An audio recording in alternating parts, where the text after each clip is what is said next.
بسم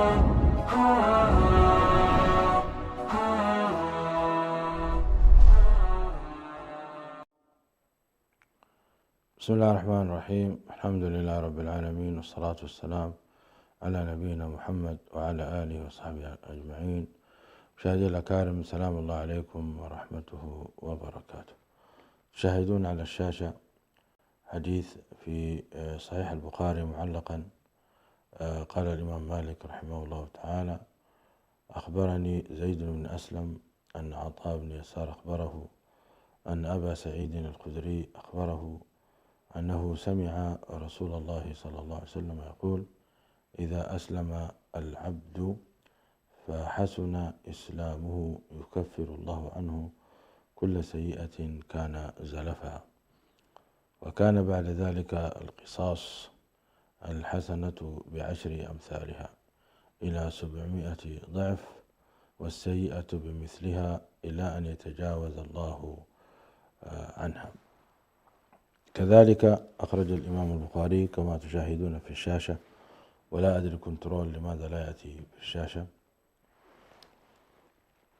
فقال الإمام البخاري رحمه الله تعالى: حدثنا إسحاق بن منصور قال حدثنا عبد الرزاق قال أخبرنا معمر عن همام عن أبي هريرة قال: قال رسول الله صلى الله عليه وسلم: إذا أحسن أحدكم إسلامه فكل حسنة يعملها تكتب له ب10 أمثالها إلى 700 ضعف، وكل سيئة يعملها تكتب له بمثلها.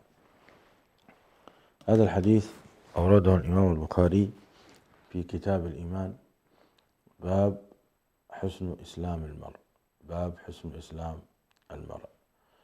ومناسبته بين كتاب الإيمان وبين هذا الباب أن الإنسان إذا قوي الإيمان في قلبه كثرت أعماله الصالحة، وإذا نقص الإيمان في قلبه قلت أعماله الصالحة، بل ربما يكون قد وقع في بعض المعاصي أو قد يقع في بعض المعاصي. هذا هو الرابط بين كتاب الإيمان وبين الباب وبين الأحاديث التي أوردها الإمام مالك رحمه الله تعالى. الحديث الأول ذكره الإمام مالك معلقا، قال الإمام مالك رحمه الله تعالى، هو مالك إمام دار الهجرة، إمام يعني إمام المتقنين كما يقول ابن حجر رحمه الله تعالى.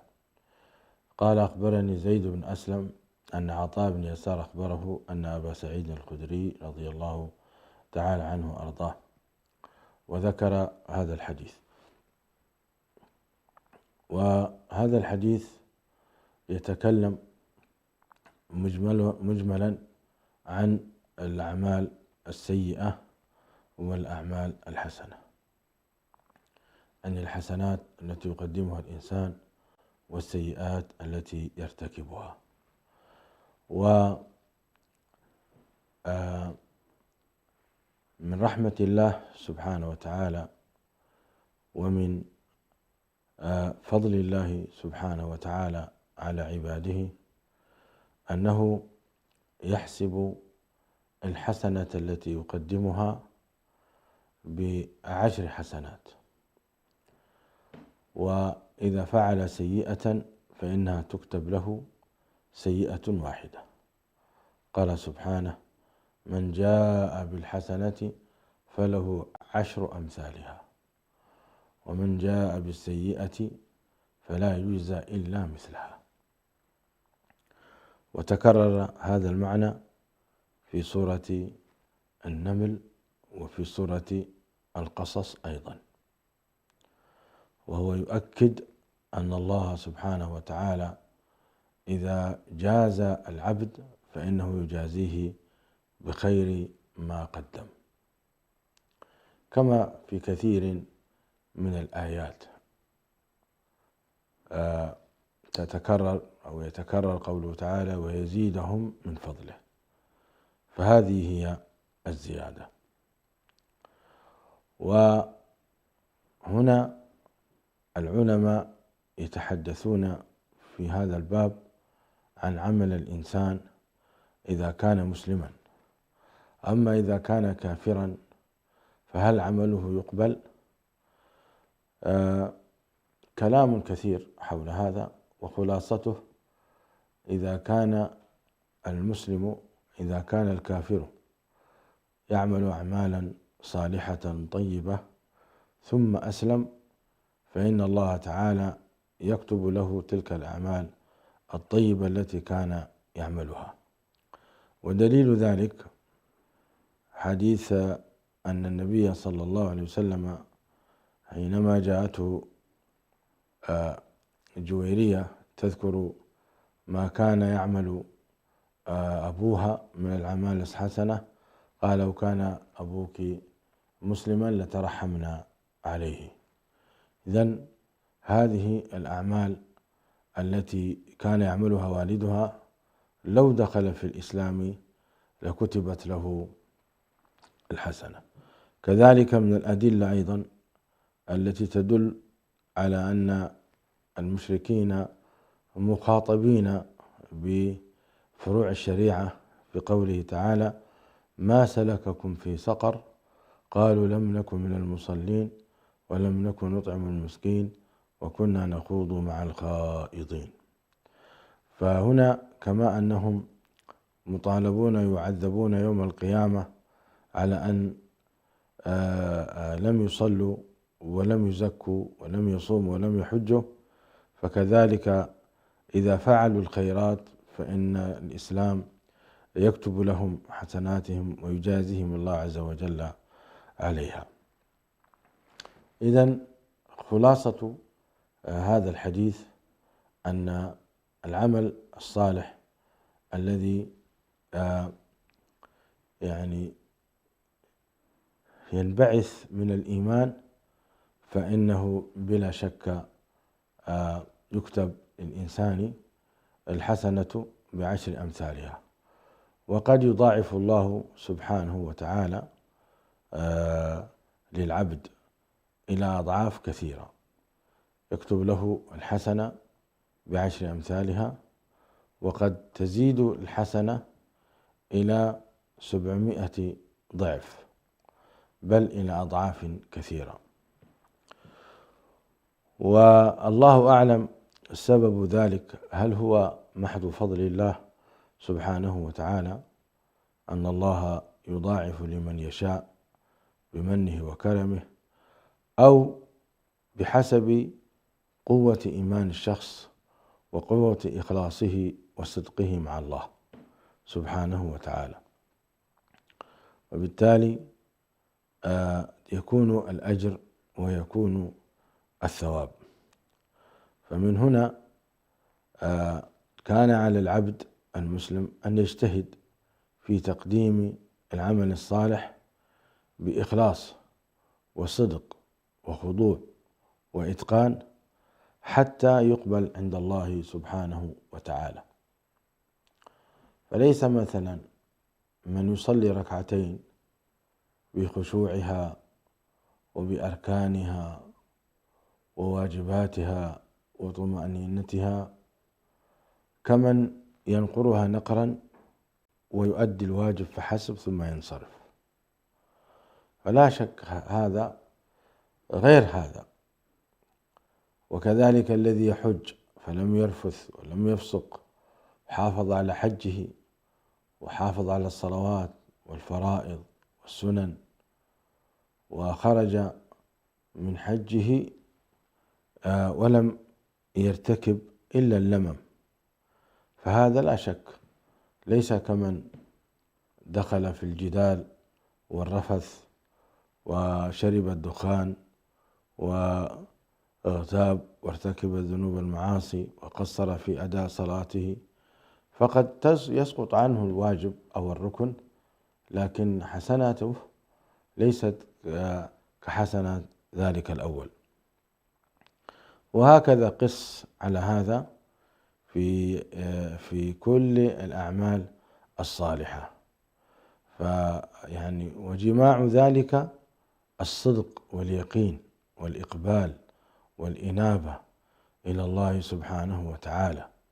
فالأعمال القلوب ترفع الأعمال البدنية إلى قمم الجبال، ترفعها إلى معالي الأمور، فهنا يقع لها من الحسنات ما يقع. وهل يندرج أن الإنسان إذا وقع في الموبقات ثم تاب يندرج تحت هذا؟ بمعنى إلا من تاب وآمن وعمل عملا صالحا فأولئك يبدل الله سيئاتهم حسنات. فالله سبحانه وتعالى إذا كان يبدل السيئات من الموبقات وغيرها إلى حسنات، فهل تبدل هذه الحسنات بنفس بنفس التضاعف والمضاعفة والكثرة، أو هي تكون حسنة مقابل حسنة أخرى؟ هذا يحتاج إلى بحث، ولكن أيضا خلاصة هذا الأمر أن هذا الأمر يعني ينحصر فيما يتعلق بنية الشخص، ولا ينحصر فيما يتعلق بفضل الله سبحانه وتعالى وكرمه. إذا كان الله عز وجل هو الكريم سبحانه وتعالى ولا يسأل عما يفعل ويختص برحمته من يشاء، نسأل الله من فضله، نسأل الله من فضله.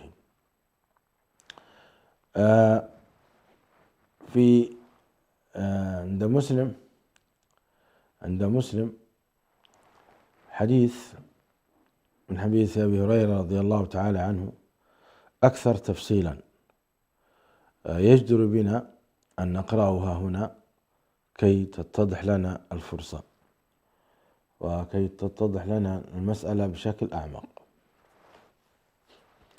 قال رسول الله صلى الله عليه وسلم: قال الله عز وجل: إذا تحدث عبدي بأن يعمل حسنة فأنا أكتبها له حسنة ما لم يعمل، فإذا عملها فأنا أكتبها ب10 أمثالها، وإذا تحدث بأن يعمل سيئة فأنا أغفرها له ما لم يعملها، فإذا عملها فأنا أكتبها له بمثلها.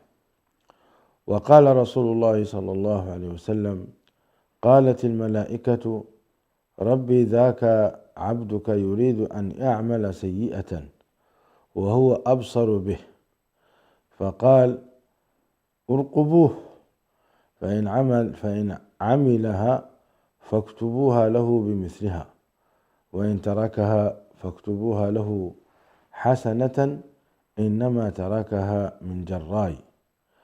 وقال رسول الله صلى الله عليه وسلم: إذا أحسن أحدكم إسلامه فكل حسنة يعملها تكتب ب10 أمثالها إلى 700 ضعف، وكل سيئة يعملها تكتب بمثلها حتى يلقى الله. هذا الحديث زاد فيما يتعلق إذا هم الإنسان يريد أن يعمل حسنة فماذا يكون له؟ يكون له حسنة. إذا هم بأن يعمل حسنة ولم يعملها فقط نوى فإنها تكتب له حسنة، وهذا واضح فضل الله سبحانه وتعالى على العبد. وإلا هو فقط هم ولم يعمل، فبأي حق يستحق أن يكتب له حسنة؟ والعكس أيضا، أنه إذا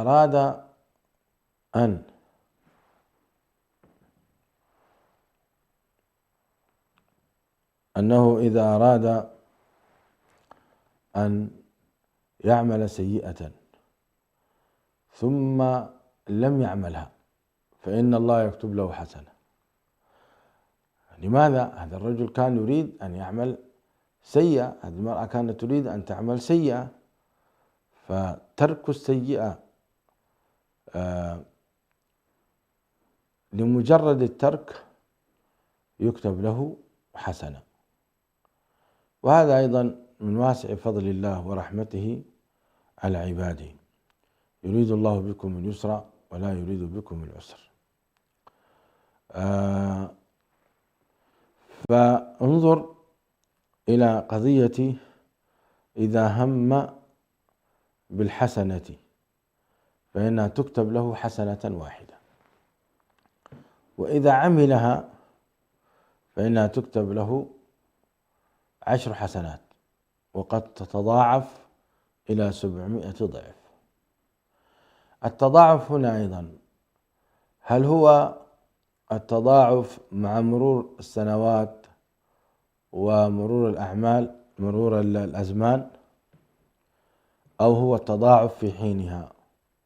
الذي يظهر والله أعلم أن التضاعف في حينها، لأن ليس هذا صدقة جارية بحيث يتضاعف، إلا إذا كان العمل صدقة جارية فإنه تتضاعف بالفعل من 700 إلى أضعاف كثيرة ما دام هذا العمل قائم، كعلم ينتفع به أو صدقة جارية أو ولد صالح يدعو له.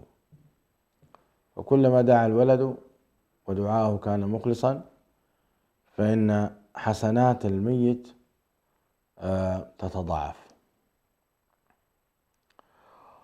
وهنا مسألة مهمة في قوله في المعصية إنما تركها من جراي، يعني ترك المعصية خوفا من الله. هذا القيد مهم، فيما لو ترك المعصية ليس خوفا من الله، لكن حين بينه وبين أن يرتكب المعصية، كرجل أراد أن يشتري خمرا فوجد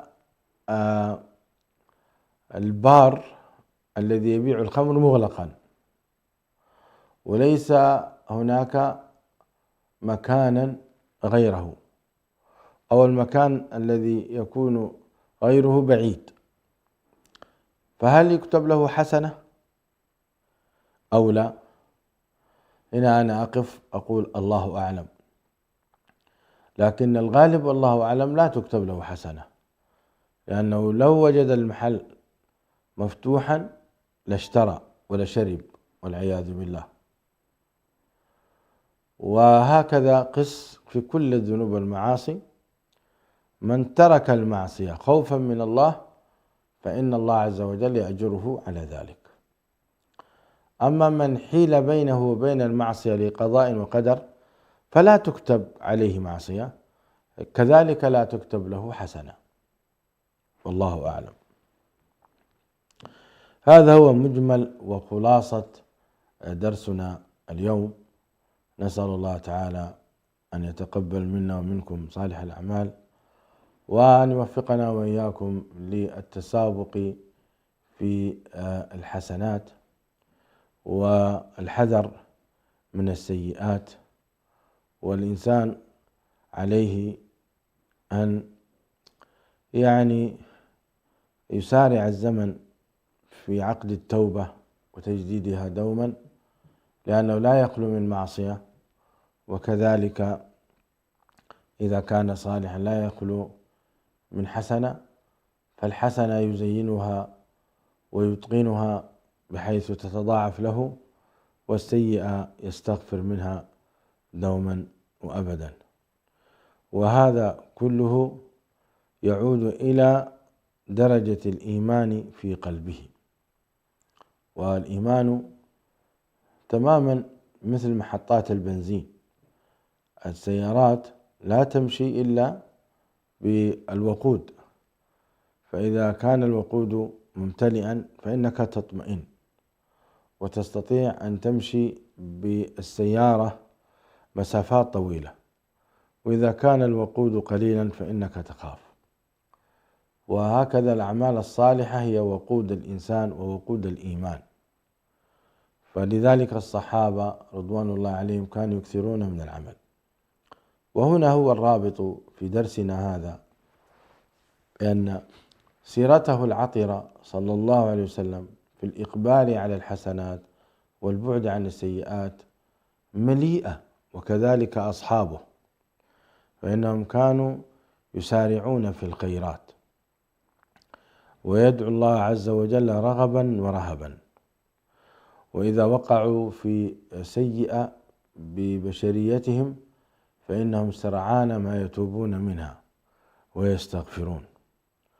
والقصص في هذا كثير، ففي قوله تبارك وتعالى: أقم الصلاة طرفي النهار وزلفا من الليل إن الحسنات يذهبن السيئات ذلك ذكرى للذاكرين. قصة الرجل الذي قبل امرأة لا تحل له ثم جاء نادما تائبا إلى رسول الله صلى الله عليه وسلم، نزلت عليه هذه الآية، فكانت هذه الآية له ولأمة محمد صلى الله عليه وآله وسلم. ووجد من الصحابة من يقوم الليل كله، ووجد من الصحابة من ينفق أمواله كلها، ووجد من الصحابة من يقبل على الجهاد في سبيل الله، ووجد من الصحابة من يوقف أوقافا كثيرة في سبيل الله، فكانوا حقيقة خير قوم طلعت عليهم الشمس، يقبلون على الطاعة ويتسابقون إلى أعمال الصالحة. لذلك رضي الله عنهم: لقد رضي الله عن المؤمنين إذ يبايعونك تحت الشجرة. وكذلك رضي الله عنهم والسابقون الأولون من المهاجرين والأنصار والذين تبعوهم بإحسان رضي الله عنهم كما في سورة التوبة.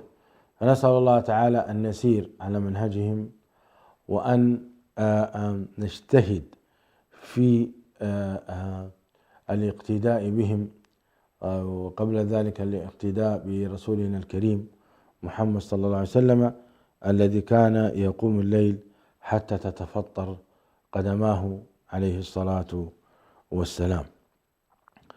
والخلاصة أن الأعمال الصالحة أيضا هي تقي الإنسان من عذاب الله سبحانه وتعالى، إضافة إلى الأمر بالمعروف والنهي عن المنكر.